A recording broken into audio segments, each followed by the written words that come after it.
This video is how to do an easy crocheted pot holder. As you can see here, I've got 3 different ones as examples. This is the top where we do our finishing right here, and this is the bottom.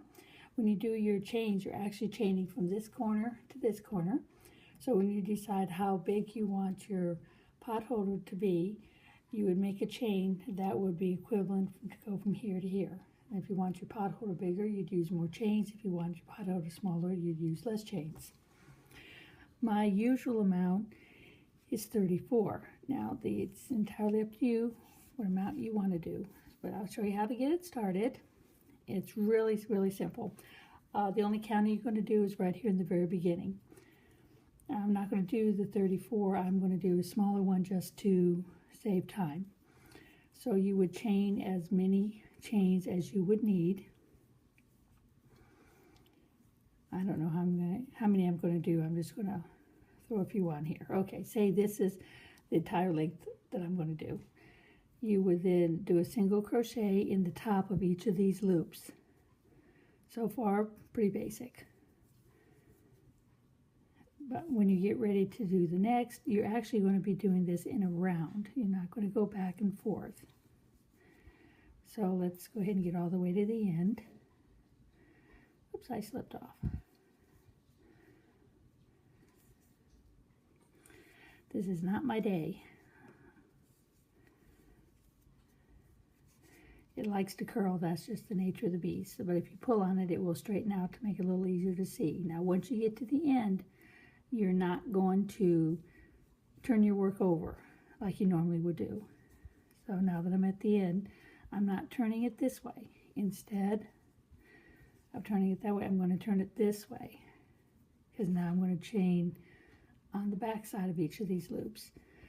There's no increasing in the corners because you don't want it to lay flat. In this case, you want it to curl. That's the whole purpose of this particular technique. Now after you get the first one done, you're going to notice there's like little X's. You want to do your next single crochet in the X's. So there's one right there. So as you can see, I'm not even counting, I'm just talking. There's another X right there. And you keep going across in the X's. This is what gives it that really tight looking back.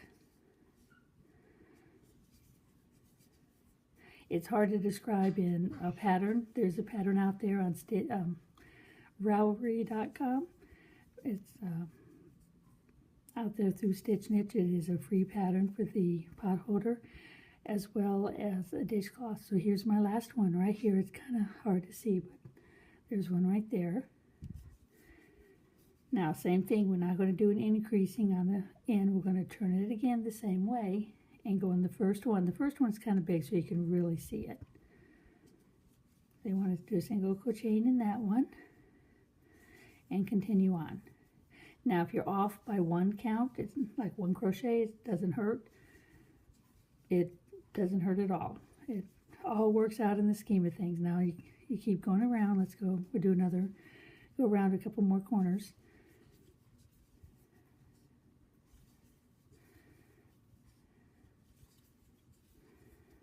Let's see, now I'm back, pretty much back at the other corner again, because there's my tail.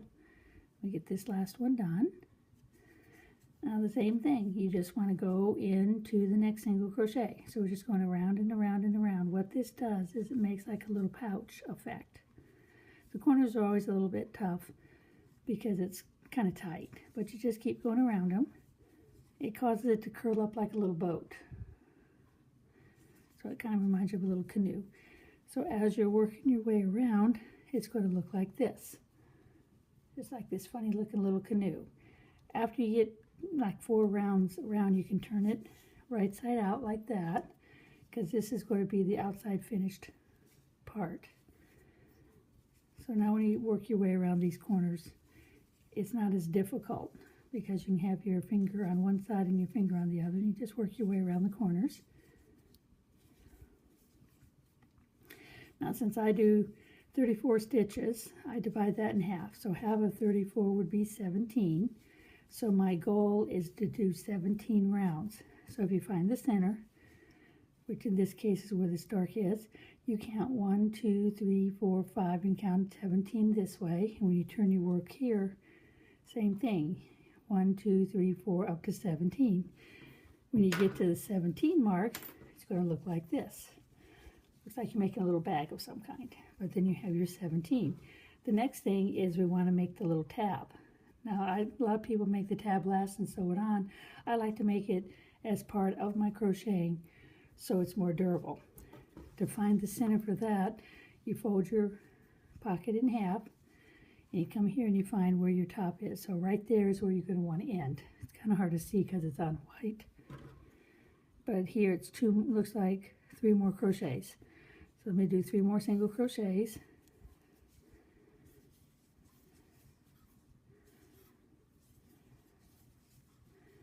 Okay, so now I'm at the center peak. The center peak is when you fold it over, and this is where my open seam was. That makes your little tab stick out. Then I chain 10.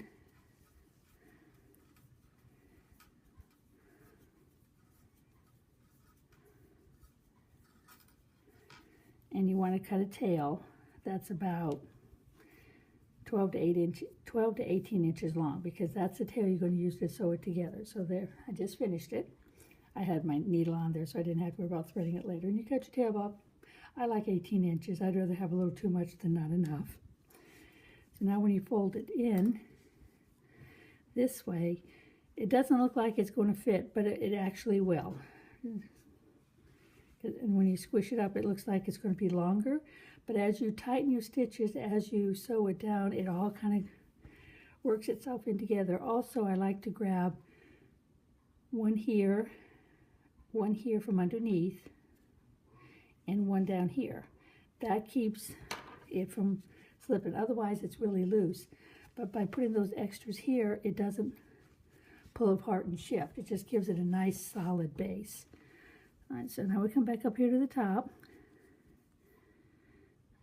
You put your needle in through the first 2 loops, pull it through, pull it tight, because you want that piece to really be seated tight. And I like to do 1 more across the top, just to make sure it's nice and tight, because sometimes yarn can stretch. So now I know that's not going to go anywhere because I pulled it really tight. Now you want to pick up the inside loop and the inside loop. And I do about 5 of them.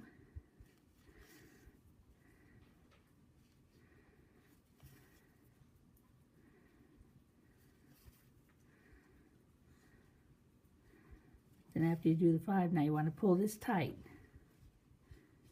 And when you pull it tight, you see how it kind of tugs? That's okay when it tugs, and you can always pull it back a little bit, because it's always better to tug it a little bit more to know it's really tight. Now you grab one of those and that. Now you work your way to the center. I do about 5 or 6, and then I pull. It seems to work easier if I do 5 or 6 and then pull.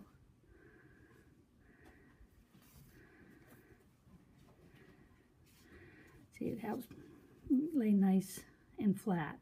I've tried many different variations to try to close these off with a nice finish, because the back has such a nice finish, and then this area always looks kind of messy. But this I found is a good way to do it. And I pull it tight.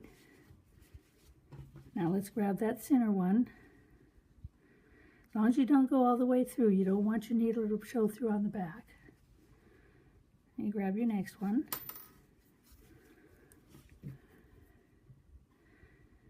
I'll work my way down.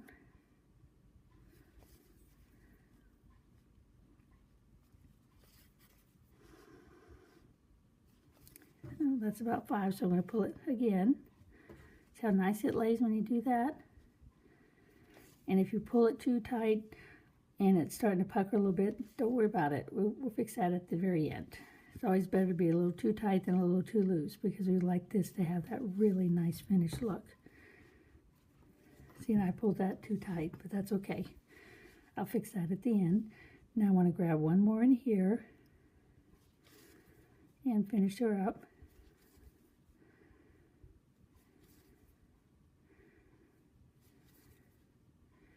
Almost to the bottom. Now I pull that one tight. See, I've kind of puckered it a bit, but I did that on purpose.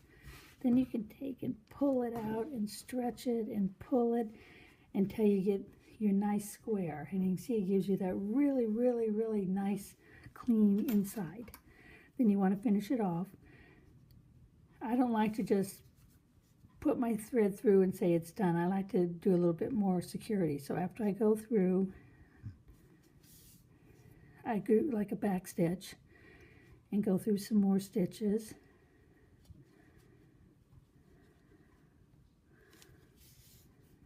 I'll do that about 3 or 4 times. I want to make sure I got this. So when you put it in the washing machine and wash it, it doesn't come unraveled, because it'd be a bear to put back together. Then after you've gone up a little ways, clip your thread. It'll never be seen. It'll look just like that.